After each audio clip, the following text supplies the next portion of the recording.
Alors, bonjour à tous, j'espère que vous allez bien. Bienvenue sur cette nouvelle interview. Aujourd'hui, j'ai le plaisir d'inviter Laura Joubert, qui fait plein de choses. Laura, qui va nous parler de son parcours inspirant et intéressant.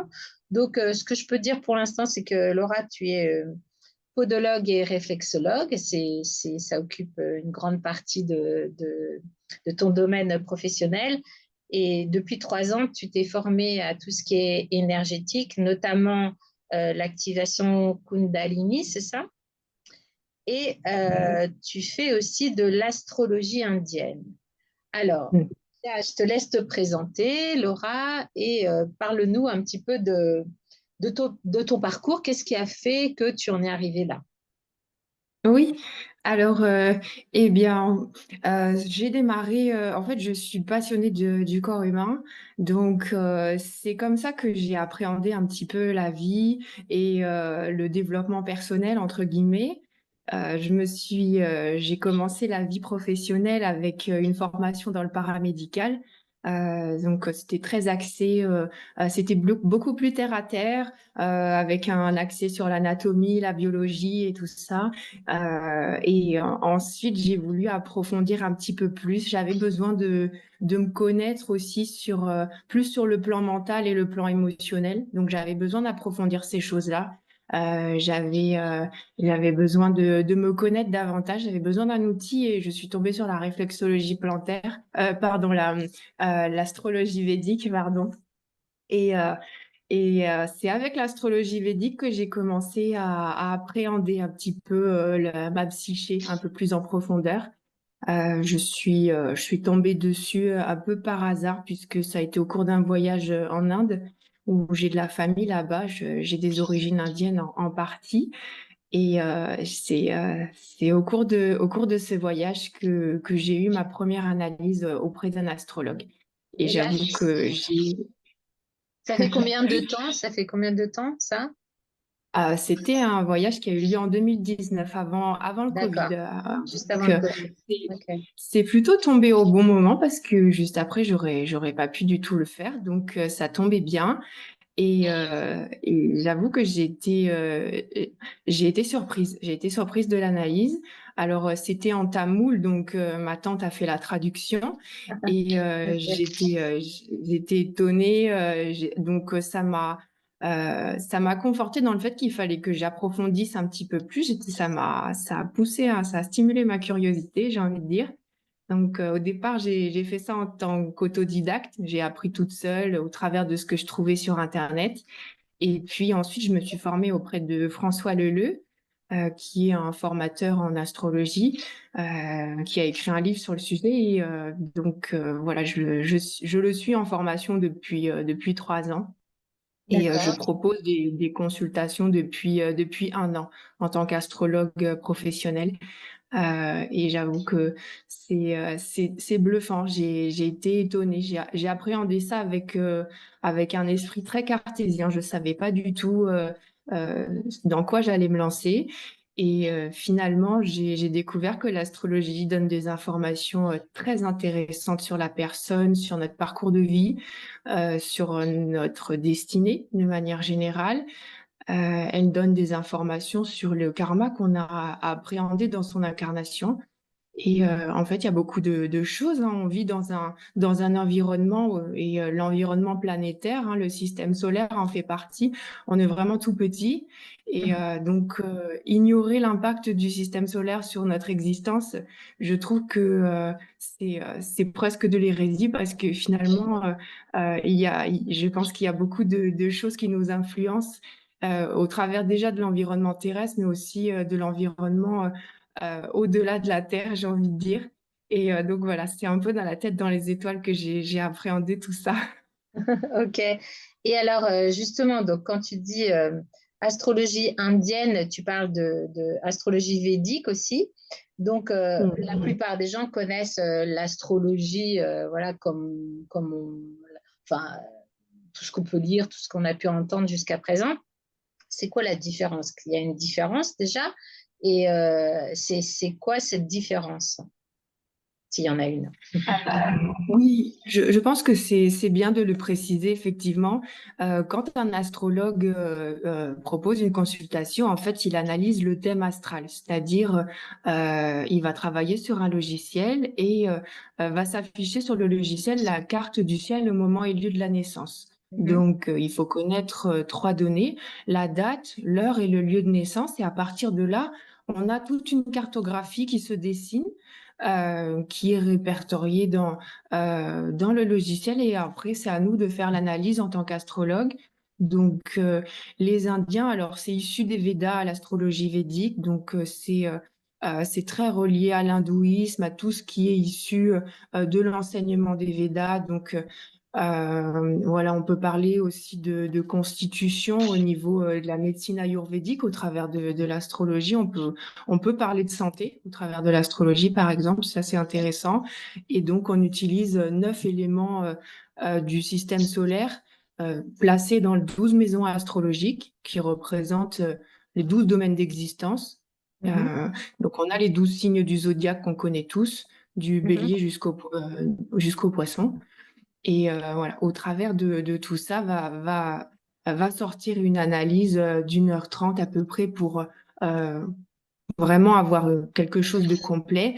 Et voilà, donc on se limite pas à un seul signe, c'est très réducteur. On a tous les signes des zodiaques, du zodiaque en nous, et j'ai envie Mhm. de dire, mais à des échelles différentes, un petit peu comme une recette de cuisine. Et, D'accord. c'est comme ça qu'on trouve un petit peu les clés de notre évolution. Donc c'est pas quelque chose de figé. On est là pour faire avancer, faire progresser la personne aussi dans son incarnation. Ok. Et alors, toi, quand tu as fait cette analyse, quand tu as découvert ça lors de ton voyage, qu'est-ce qui t'a le plus surpris en fait? Qu'est-ce qui a titillé ta curiosité au point de vouloir te former? Qu'est-ce que tu as découvert Euh, toi, par exemple, qui t'a paru différent de ce que tu aurais pu entendre d'un thème, un thème astral? Oui, alors c'était la première fois qu'on analysait mon thème astral. Je savais Ah, même pas ce que ok. c'était à ce moment-là. D'accord. Et j'avoue que d'avoir l'analyse de quelqu'un qui a pas eu le temps de nous cerner, si j'ai envie de dire, il venait d'arriver, il a ouvert son bouquin d'éphémérides et puis il a juste sorti son analyse. Donc enfin moi ça m'a touchée parce qu'il y a des choses qui ont résonné au niveau de ma personnalité, mais j'avais pas mis des mots dessus. Et D'accord. je pense que la magie a opéré quand il y a eu quelque chose qui a été dit par rapport à ce que je suis en tant qu'incarnation, tu vois. Et c'est à ce moment-là que je me suis dit, ah, il se passe quelque chose au niveau de l'astrologie parce que voilà, il a dit des choses qu'il pouvait pas savoir. Voilà, qu'il a sorti en l'espace de 15 secondes. Il aurait pas pu savoir ce genre de choses parce que j'avais rien dit. On lui avait transmis ma date de naissance.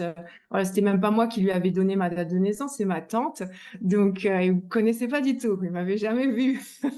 Donc là, Euh, tu piques notre curiosité là. Donc, tu peux nous donner un petit indice sans dévoiler, voilà, qu'est-ce qui t'a dit qui a piqué ta curiosité justement, qui t'a surpris? euh, Et bien, le fait que j'étais plutôt très indépendante dans ma façon d'appréhender la vie de manière générale et que de toute façon, je devais me mettre à mon compte. Et c'est ce que j'ai fait naturellement, en fait. Je me suis lancée directement à mon compte. Mais ça, j'avais fait sans réfléchir. Tu vois, ça m'est presque arrivé comme ça. Ouais, Et finalement, en fait, c'était quelque chose qui était prévu. C'était quelque chose qui a été décidé en amont parce que voilà, il y avait une place du soleil qui était forte, il y avait Mars aussi qui était fort dans mon thème, et ça, c'est propice à beaucoup, à de l'indépendance. Et c'est vrai que du coup, dans le cadre du travail, on a besoin d'être son propre chef, entre guillemets. Donc, par exemple, il y avait des choses comme ça. Je dis, mais d'accord. c'est Ok, complètement fou. ok, ok, ok, super. Et donc là, tu dis que tu pratiques, donc tu es toujours en formation, tu suis toujours la formation ou, oui, parce que ça doit être très long, j'imagine, il y a plein de choses à étudier. Et Mm. fais des thèmes aussi en individuel, c'est ça? C'est ça, ouais. Donc, Vas-y, tu allais dire quelque chose? oui, de temps en temps, voilà, j'ai des thèmes et en même temps, je suis une formation continue avec toujours avec François Leleu. Voilà, là, c'est à raison d'une fois par mois où on a une sorte de cours pour les experts en astrologie. C'est comme ça qu'on s'appelle hein, maintenant. On est un petit D'accord. groupe, on Ok, travaille ensemble pour approfondir nos connaissances, ouais. ok. Parce que c'est très, il y a un côté quand même, comment je pourrais dire, laborieux hein, au niveau de tout ce qui est thème astral, parce qu'il y a plein de planètes, il y a plein de signes, il y a plein de, voilà, de concordances entre les signes, comme tu dis, les planètes et tout. C'est pas donné à Mhm. tout le monde, hein, même s'il y a des logiciels, des choses comme ça, c'est pas donné à tout le monde de faire des analyses et de décrypter un thème astral. Et toi, ça te Mhm. plaît?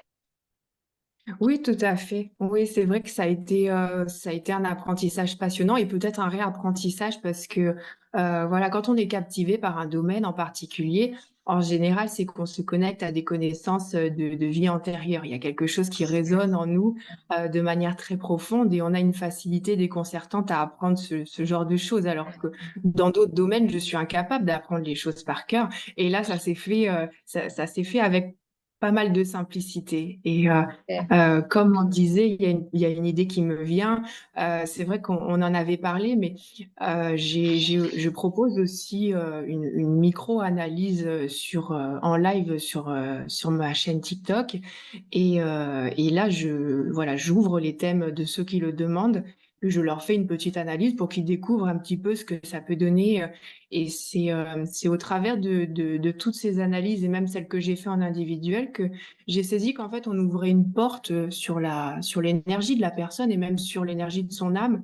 On va vraiment très loin. C'est quelque chose d'assez intime au niveau énergétique. Et on se connecte hein, vraiment à cette énergie, donc on la sent qui nous parcourt des fois. Et c'est vrai que au départ, je comprenais pas très bien ce qui m'arrivait parce que, j'avais des changements de comportement ou au niveau émotionnel, il y avait des choses qui se passaient et je me disais: «Tiens, ça me ressemble pas d'être comme ça ou de vivre ce genre de choses». Il y a quelque chose qui sort un peu du cadre et c'est vrai que à partir du moment où j'ai mis du recul là-dessus, j'ai compris que c'était en lien avec le thème sur lequel j'étais en train de travailler, par exemple. Et voilà. Maintenant, au départ, je restais un peu trop focalisée sur cette énergie et maintenant je m'en détache, plus facilement, comprenant que c'est pas la mienne, ça s'en Oui. va assez vite. Oui, Mm. Ouais, mais c'est ça. c'est c'est toute Sinon, la j'étais un difficulté peu quand on submergée par toutes ces énergies et ces émotions qui t'appartiennent pas, en fait, parce que tu les ressens, en fait, c'est ça. Oui, c'est ça, on les ressent ou des fois c'est une petite impression où on a une attitude particulière où on va attirer des choses à soi, des choses un peu étranges Mhm. et qui sont en relation avec l'énergie de la personne. Ok, Donc ouais. ok. Et Comme quoi, tu as un exemple, par exemple? euh, alors après peut-être que ça résonne avec mon propre karma, hein, c'est possible, mais Mm. pas. Est-ce que j'ai un exemple? Oui, j'étais sur qu'est-ce qu'il y a eu? Peut-être, je sais pas si je vais trouver un exemple parce que il y a eu tellement de thèmes, Oui. heu, des fois il y a des interactions avec certaines personnes, où c'est un peu conflictuel, ça nous met à l'épreuve hem, ou des fois on est oui, ah oui, il y avait un thème où j'étais très dispersée. J'étais incapable de m'organiser pour la journée. En fait, je m'étais penchée sur un thème, la veille et le lendemain pour aller au travail, j'étais perdue dans mes pensées. Je restais, pratiquement stoïque. Je disais: «Mais qu'est-ce qui se passe? Je suis en train de planer, c'est pas moi du tout». Et puis le soir, je demande à la per alors, j'avais une gestion du temps qui était pas du tout, à mon habitude. Et je me disais: «Bon, je vais en parler à la personne, je vais dire: Est-ce que ça t'arrive d'être un peu, dans tes pensées ou d'être un peu perdu, complètement, ailleurs quoi, presque dans ton imaginaire en permanence?» Et il m'a dit: «Bah oui, effectivement, je suis tout le temps comme ça, en fait». Ah oui, oui, d'accord. Et j'ai fait: «Ah d'accord, en fait, c'est toi». Et donc maintenant, avec le recul, comme tu dis, tu as appris à gérer ça pour ne pas trop te laisser impacter, en fait, c'est ça? Oui, voilà, c'est ça. Et c'est quand on met de la conscience sur les choses que, Bien sûr, on reprend son énergie en main, en quelque sorte, ouais. bien sûr. Et tu parlais de karma. Alors, avec cette étude astrologique indienne, là, tu as une notion de karma. Tu peux nous en dire plus? Ouais, je pense que oui, le karma est omniprésent. Alors, c'est très ancré dans la culture védique Mhm. et dans l'hindouisme. Donc, au travers de la connexion avec certaines planètes, on va voir que, il y a du karma qui est présente. Alors, en fait, le karma selon la vision védique, ça va se manifester dans notre incarnation par, des tensions, des peurs, des crispations, des choses sur lesquelles, on ne souhaite on a eu, peut-être un blocage dans des vies précédentes ou peut-être dans des vies futures parce que tout est un peu mélangé, au niveau du temps divin, on va dire. Et c'est derrière ces planètes-là, donc derrière certaines connexions, on va voir les dignités planétaires. Il y a des planètes qui vont être dans des maisons, par exemple, difficiles, maisons astrologiques, ou dans des signes avec lesquels elles ont, moins de compatibilité. Et avec ces connexions-là, on va voir quels vont être les enjeux et voilà, quelles vont être les difficultés que la personne va avoir au début de son existence, mais qu'elle va pouvoir transformer. Le fait de le dire aussi au cours du thème, ça fait comme un soin énergétique puisque quand on met en évidence le karma, déjà on en efface une partie puisque la personne en prend conscience Oui. et ça permet de progresser. Donc c'est déjà une grosse avancée en fait, hein. Ce que dit l'astrologue pendant la consultation, c'est comme un mantra et comme c'est très long, la personne peut le réécouter pour vraiment continuer à se purifier parce qu'il y a beaucoup d'informations qui passent à travers, des choses, qu'on n'intègre pas, des paroles importantes et tout ça, ça peut être réécouté pour, continuer le travail de nettoyage si, voilà, si on le souhaite et c'est passionnant, oui. Ouais. Ouais. D'ailleurs, en numérologie karmique tibétaine, puisque moi je pratique aussi cette numérologie-là, c'est ce qu'on dit Mmh. aussi. On dit qu'à partir du moment où on prend conscience de ce karma, déjà, le fait de le regarder, le fait ça atténue et ça allège la problématique s'il y en a une en fait. Donc, ouais, Oui, c'est aussi. exactement. Oui, Ok, oui. bah, c'est super intéressant en tout cas. Et donc, tu as parlé aussi de. Ensuite, tu t'es formé à l'activation Kundalini. Alors, ça, j'avoue que je ne connais pas. Donc, qu'est-ce que c'est? Tu peux nous en dire plus? Alors, eh bien, c'est une discipline que j'ai découvert l'année dernière et j'ai découvert ça, au travers d'internet. Au départ, ce sont des vidéos que j'ai vu des soins énergétiques, mais j'ai vu des soins énergétiques un peu étranges puisque, on voyait des personnes, avoir des réflexes, bouger et je trouvais ça, étonnant que le système énergétique se mélange, autant au corps physique. Je me suis dit: «Bon, il se passe quelque chose au niveau des soins énergétiques». Je m'étais pas penchée dessus auparavant et je me suis dit: «Il faut que j'apprenne ça. Il faut que j'aille voir, ce que c'est» parce que, j'ai appris le corps humain, mais ça, on n'en a jamais entendu parler. Donc là, c'était vraiment par pure curiosité. Donc je me suis lancée dans une formation, en Espagne, auprès de Diego Moscoso qui propose, une formation qui s'appelle CAE, Kundalini Activation Energy et donc j'ai suivi la formation. Au cours de la formation, j'ai suivi, du coup, un gros nettoyage puisqu'on a été, les premiers cobayes Évidemment, pour le ouais. coup.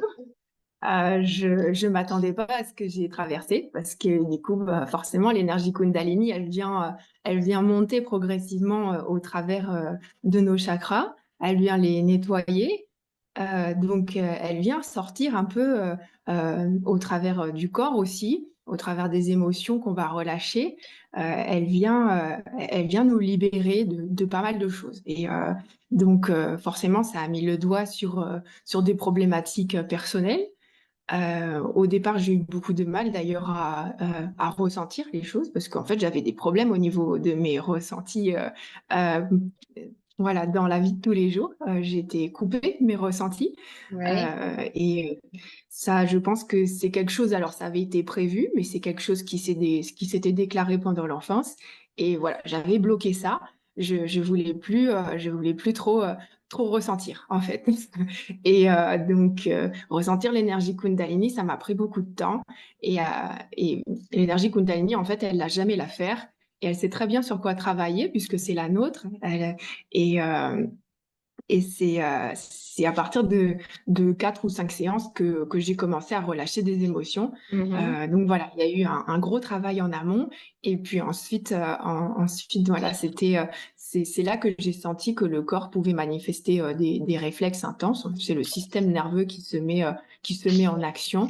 Je pense que c'est le système nerveux parasympathique, c'est très relié à ce système-là et c'est incontrôlable en fait ce qui se passe, pendant la séance, c'est un total lâcher prise et par les mouvements, on relâche des tensions physiques, des tensions émotionnelles très importantes. Le corps a besoin de faire des mudras, a besoin de faire des positions de yoga.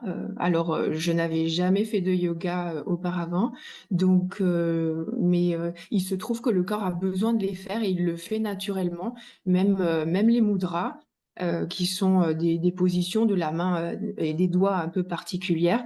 J'avais pas connaissance de ça avant de faire les séances, Kundalini et bah, il se trouve que notre corps a une connaissance innée de ces choses-là. Donc Ok. c'est très impressionnant de le constater. C'est inscrit dans notre ADN profondément et quand on laisse le corps, s'auto-guérir eh bien il le fait, spontanément. Il sait très bien comment se gérer si on lui en laisse, l'opportunité, j'ai envie de dire. Ouais. Cette méthode, parce que je sais que tu pratiques le Reiki aussi, donc ça, moi aussi, c'est une méthode que je connais bien puisque je suis formée à ces soins énergétiques. Donc là, c'est Mmh. différent. Ça vient d'où cette méthode et quelle est la différence? Parce que tu apposes tes mains aussi ou qu'est-ce qui se passe? Alors, le protocole est différent Oui, du voilà. Reiki. Hmm. Ouais, le protocole est différent. Il y a très peu de contact avec le corps physique. On va toucher, certains points pour, activer l'énergie Kundalini, mais sinon les mains sont placées à 10-15 centimètres, du corps, voire, je peux faire une séance à distance, également. Je l'ai déjà réalisé. Ça fonctionne très bien à distance, aussi. Et ce qui se passe, la différence majeure, oui, c'est vrai que le Reiki, on pose les mains, il y a quelque chose d'assez lent, et au niveau du Reiki, on a tendance plutôt à rééquilibrer l'énergie vitale, Oui, à refaire à circuler. l'intérieur.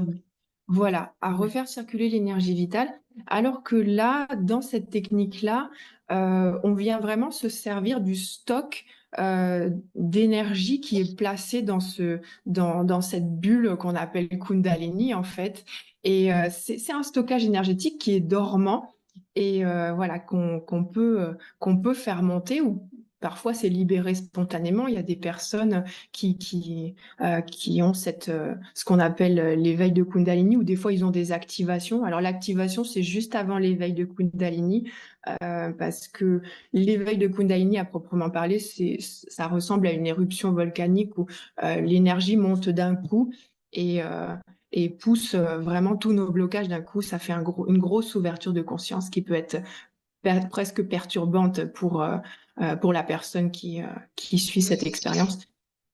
C'est sur Et plusieurs séances. oui, Oui, c'est sur c'est plusieurs ça. séances.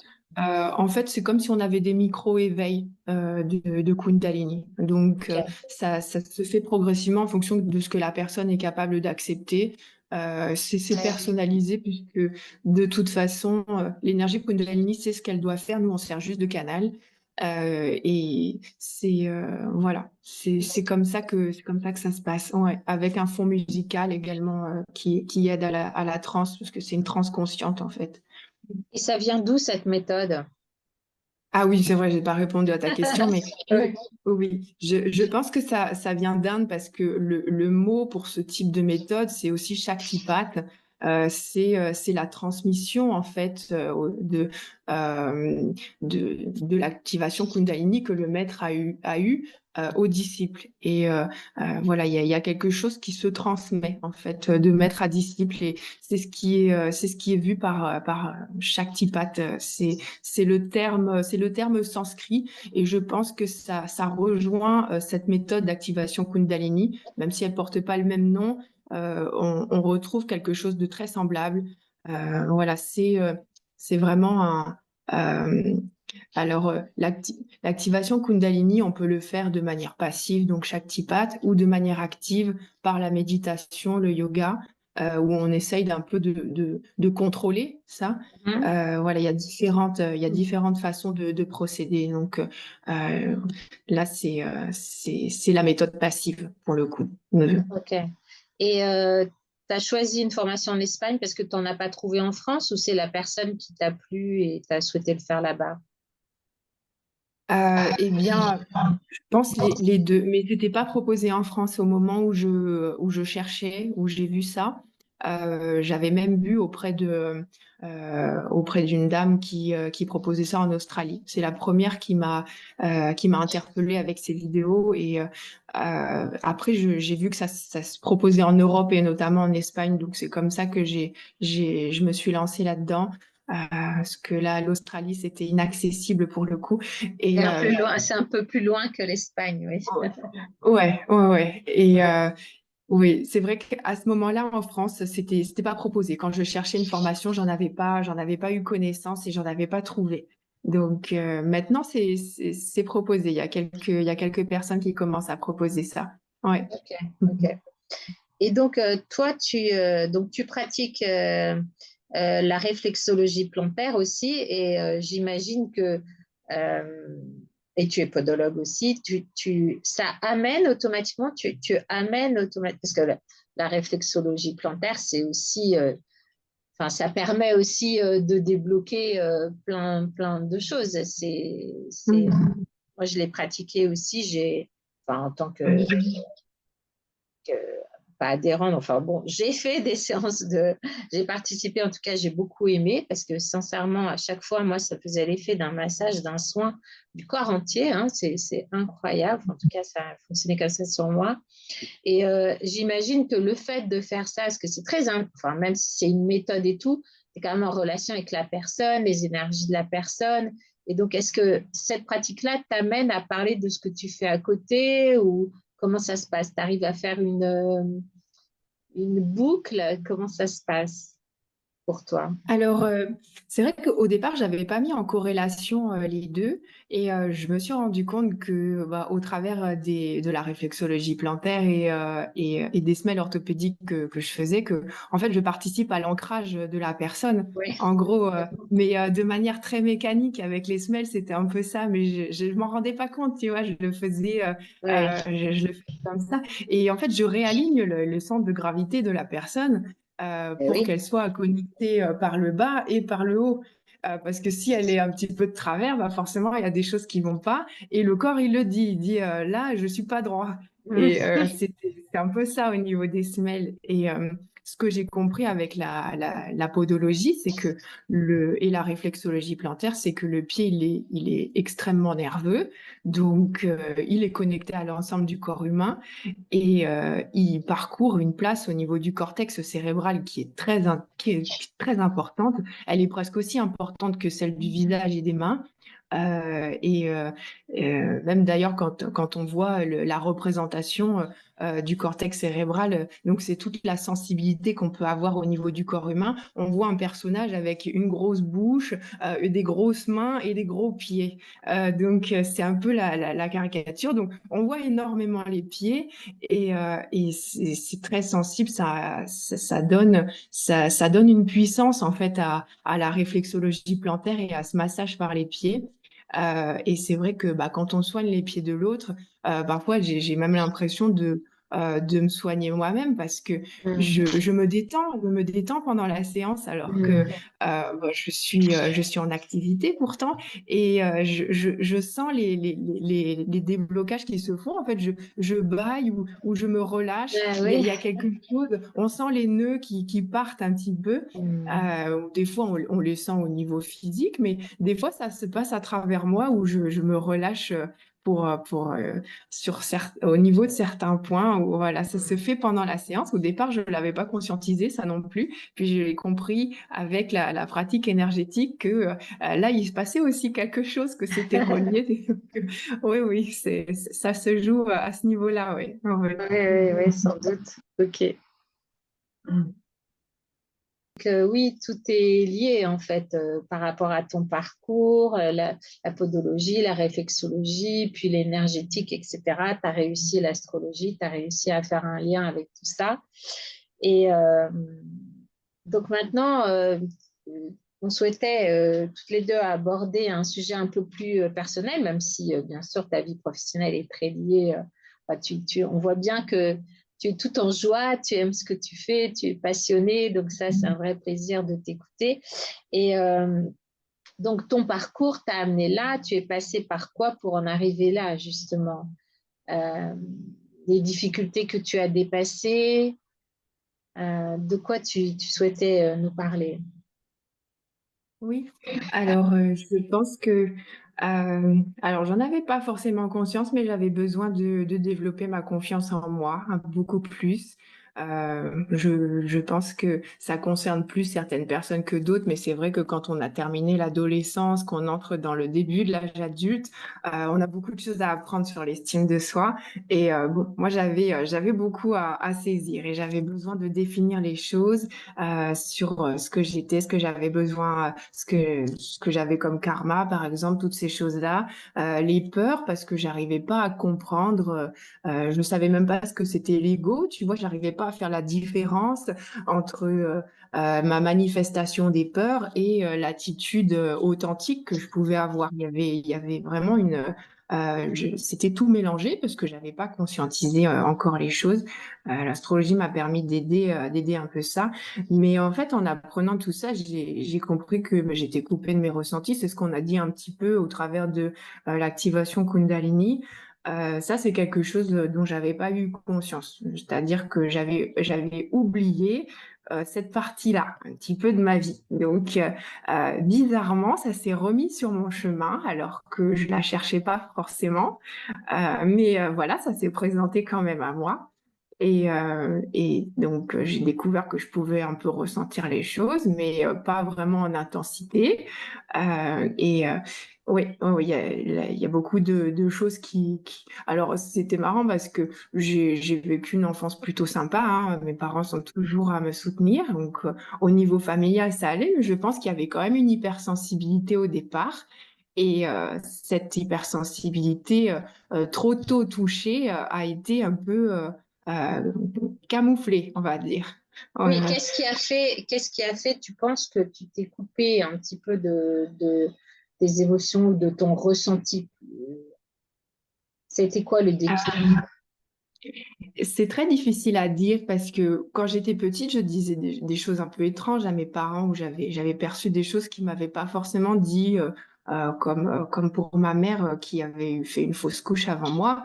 Elle m'avait rien dit de tout ça et je lui ai dit en lui montrant son ventre, mais il est où le bébé? Il est où ce bébé-là?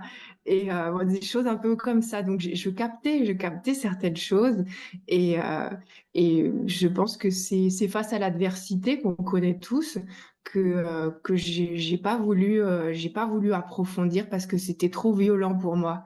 Mm. Pourtant, c'est des petites interactions qui peuvent paraître banales, mais c'est vrai que quand on est hypersensible, ça vient vraiment toucher du karma profond, des peurs très profondes sur lesquelles on n'est pas prête à faire le processus de guérison encore. Et c'est pas grave, hein, c'est pas grave parce que c'est prévu sur le tard. C'est ce que j'ai compris avec l'astrologie.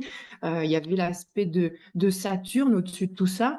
Et Saturne était là pour bloquer, mais pour ralentir aussi le processus de guérison, mais aussi pour comprendre avec le temps, avec la discipline, que voilà, il y a des choses qui peuvent se mettre en place, mais sur le tard. Et Sur le donc tard, voilà. enfin, quand tu dis sur le tard, ça me fait juste un peu sourire parce que tu n'as que 30 ans. Bon, ok, ok, Oui, c'est vrai, sur c'est le vrai. tard. Mais c'est vrai que le blocage de Saturne, l'aspect karmique de Saturne peut laisser un laps de temps d'une trentaine d'années Mm. avant de se poser vraiment la question sur l'énergie de la planète. Donc pour moi, c'était Vénus.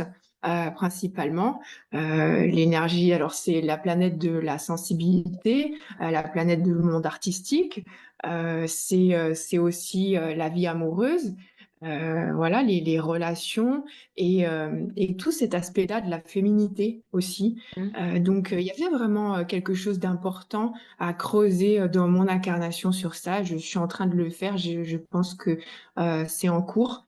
Et ça m'a aidé. Tout ça, l'astrologie, la Kundalini qui a vraiment bousculé les choses, et le Reiki qui me fait énormément de bien aussi, qui m'a permis de ralentir un peu parce que j'allais trop vite. J'allais trop vite dans mon existence parce que je voulais pas ressentir non plus. Oui. Donc, je faisais énormément de sport, j'en faisais trop, je travaillais beaucoup trop, je me laissais pas le temps de me reposer parce que bah, je voulais pas prendre le temps que le Reiki nous impose pour enfin se reconnecter à son âme et à la source. Parce qu'en fait, c'est à partir du moment où on arrête tout ça que enfin on est dans le ressenti. Et voilà, je l'ai compris à travers tout ça. Et voilà, c'est encore quelque chose de difficile à lâcher, hein. Je suis en train de le faire, mais voilà, c'est ce parcours-là. Et je pense que ce sont les prémices de mes ressentis en ce moment. Je pense que je suis dans une phase de progression au niveau des ressentis. Voilà, je te dirai ce qu'il en est dans quelques années, mais je pense que ça va changer pas mal. Ouais. Ok. Et donc, qu'est-ce que tu fais pour justement, quels conseils tu pourrais donner par rapport à des personnes qui sont aussi dans l'action, beaucoup trop dans l'action et qui ne prennent pas le temps de s'écouter, tout simplement, parce que même au-delà d'écouter son ressenti, déjà de prendre un petit peu de temps pour soi, de se poser, etc. Qu'est-ce que tu fais concrètement pour ça? Alors, si c'est des personnes qui viennent à moi, c'est déjà une bonne chose en soi, puisque elles sont portées par une énergie. Donc, on va pouvoir, il y a déjà 50% presque de la guérison qui est faite, puisque la démarche est enclenchée. Donc, après, tout dépend ce que la personne souhaite faire. Là, en C'est fait, intéressant. ma question, Oui, excuse-moi vas-y. Laura, je te coupe, ma question c'est, toi, qu'est-ce que tu fais? Quelle est ta pratique pour justement aller vers euh, plus d'écoute de toi et de ressenti? Alors, bien sûr, tu pratiques tout ce que tu fais, mais toi seul, qu'est-ce que tu fais? Est-ce que tu sais te poser maintenant? De quelle manière tu te poses? Est-ce que tu médites? Est-ce que tu fais du yoga? Qu'est-ce que tu fais pour être plus à l'écoute de ton ressenti depuis que tu as pris conscience que Ah. c'était essentiel? C'était ma question. D'accord, je comprends mieux. Je comprends mieux. Alors, bah, du coup, je fais des auto-soins Kundalini. C'est ce que je fais le plus. Avec Oui, donc comme j'ai déjà activé cette énergie, je peux me remettre en transe et revivre un peu la séance. Donc voilà, des fois, je me prends un bon temps. Je le fais plusieurs fois par semaine à peu près. Et le fait de se reconnecter à l'énergie Kundalini, ça change la vision de l'existence et les petits problèmes du quotidien prennent beaucoup moins de place parce qu'on remet de la lumière sur l'ensemble de nos cellules en fait et on se reconnecte vraiment à soi. De manière très intense, on se reconnecte à son âme, on a des réponses des fois parce qu'en fait notre corps il a toutes les réponses, donc ça me fait beaucoup de bien. Ouais. La méditation, je la commence un petit peu, même si c'est encore très dur. J'ai encore du mal à lâcher l'action, mais voilà, c'est quelque chose que je commence à faire, mais c'est pas encore suffisamment intense. Mais voilà, c'est en cours. Peu à peu, peu à peu. Ouais, c'est déjà bien d'avoir envie de ça et d'aller vers ça. Ouais, tout à fait. Ok, super. Donc toi, tu disais, oui, tu disais là tout à l'heure que des personnes qui viennent à toi, qui ont besoin d'être plus à leur écoute et à l'écoute de leur ressenti, bah oui, tu as toutes ces méthodes-là que tu vas utiliser justement pour les aider à se reconnecter à eux-mêmes, en fait. Mmh.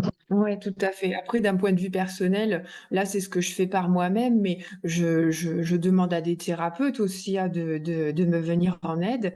Donc, j'ai été, agréablement surprise par la lecture des annales akashiques, par exemple, que j'ai demandé, l'année dernière. Ça a été extraordinaire, heu et voilà, j'ai été enchantée de voir qu'on pouvait se connecter. Alors, l'astrologie, c'est un peu l'ouverture des annales akashiques d'une certaine manière, mais là, le fait de le faire purement de manière intuitive, j'ai trouvé ça, encore plus intéressant et ça m'a beaucoup aidée, hein. J'écoute encore la consultation, ça agit comme un soin, donc je l'ai dans mon téléphone et je la réécoute, quand j'en ai besoin. Ouais. Ok. Donc là, grâce à cette lecture Anna Akashique, tu as été connecté à tes vies antérieures ou à tes guides, parce que ça dépend avec qui tu le fais en fait. Ça a été quoi comme lecture? Ça a été bah, j'avais un panel de questions que je souhaitais poser par rapport à mes problématiques.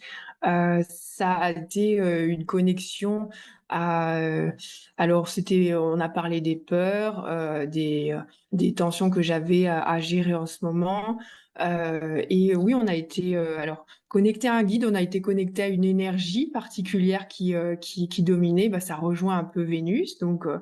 il y avait ça et c'était marrant de voir qu'il y avait une conjonction entre les Ouais. énergies de ce type-là. Donc voilà, c'est, de voir un petit peu ce que mon âme avait à me dire et ça il y a eu aussi des explications de mission de vie, quel était un petit peu le but de cette incarnation, mais de c'est intéressant de l'avoir d'une autre vision, parce que moi je l'avais eu au travers de l'astrologie principalement et là, le fait de l'avoir, déjà d'une autre personne et puis d'une autre méthode, c'est très enrichissant également toujours. Ouais, ouais. Et je pense que c'est important de toute façon à partir du moment où toi, tu es un, tu aides les autres, tu pratiques différentes voilà, passions, en tout cas techniques sur les autres. Il est important de toute façon de continuer à travailler sur soi parce que voilà, c'est la seule solution pour continuer à avancer et être bien avec soi pour être encore mieux avec les autres ou pour encore mieux s'occuper des autres en fait. Oui, oui, oui, tout à fait et je pense que c'est pas anodin en tant que thérapeute qu'on s'oriente vers le soin parce que je pense qu'il y a une volonté, très très intime de se concentrer sur, son soin à soi. Et on en a besoin et au travers des autres, on le fait sur, nous-mêmes. Bien sûr. On a besoin de le faire sur nous-mêmes et c'est voilà, c'est vrai que chez les thérapeutes, il y a ce besoin de transformer un peu la matière comme des alchimistes et de profondément travailler sur eux, de se remettre en question. Je alors c'est vrai que le mot travail, ça c'est Mm. synonyme de souffrance, mais Mm. voilà, il y a cette volonté de transformation qui est très importante chez le thérapeute et ouais, c'est pour ça qu'on se lance dans le soin, et ça nous aide et on apprend à travers ça, on apprend au travers d'autres thérapeutes aussi. Ouais, donc je lâche jamais les soins. C'est vrai que c'est quelque chose qui m'accompagne. Pour l'instant, j'en ai besoin en tout cas. Mm. Mm. Mm. Ah oui, oui, ah oui, je comprends tout à fait. Ouais, ok, ok Laura. Est-ce qu'il y a quelque chose que tu as envie d'ajouter? Tu voulais parler d'autre chose ou Oh, je pense qu'on a fait le tour. ok. C'était très passionnant. Je pense qu'on a survolé un petit peu, une Après, partie de mon existence. voilà, je vais évidemment mettre, quand la vidéo sera sur YouTube, je mettrai tous les liens pour pouvoir te contacter. Tu es bien présente sur les réseaux sociaux. C'est comme ça, Mm. d'ailleurs, je ne l'ai pas dit au début, c'est comme ça qu'on s'est connus parce que toi aussi, tu as répondu à mon appel, Oui. participé à cet échange. Ben, en tout cas, moi, j'ai été ravie de t'interviewer. Laura, c'est une vidéo, une interview toute fraîche, pleine de passion. Donc, c'est vraiment super. C'est vraiment super. J'espère que ça t'a plu et j'espère que ça a plu à tout le monde. Donc, Mm. je vais te laisser le mot de la fin. Avant, je vais vous dire évidemment de mettre un pouce, de faire des commentaires. On répondra évidemment à vos commentaires et puis de vous abonner. Donc, Laura, je te laisse le mot de la fin. Oui, bah merci Monique pour ton temps, le fait d'interviewer tous ces thérapeutes, toutes ces personnes qui ont un parcours assez atypique. C'est intéressant de le voir. Et ce qui est important, je pense, pour le mot de la fin, c'est que bon, on doit se connecter à son cœur. C'est vraiment là qu'est la clé de tout. C'est à partir du moment où on se connecte à ce qu'on veut vraiment qu'on manifeste. Énormément de choses intéressantes pour notre évolution. Donc voilà, c'est la partie essentielle de l'existence. C'est ce qui nous met en joie. Merci pour ce mot de la fin, Laura. À très vite. Gros bisous, Monique.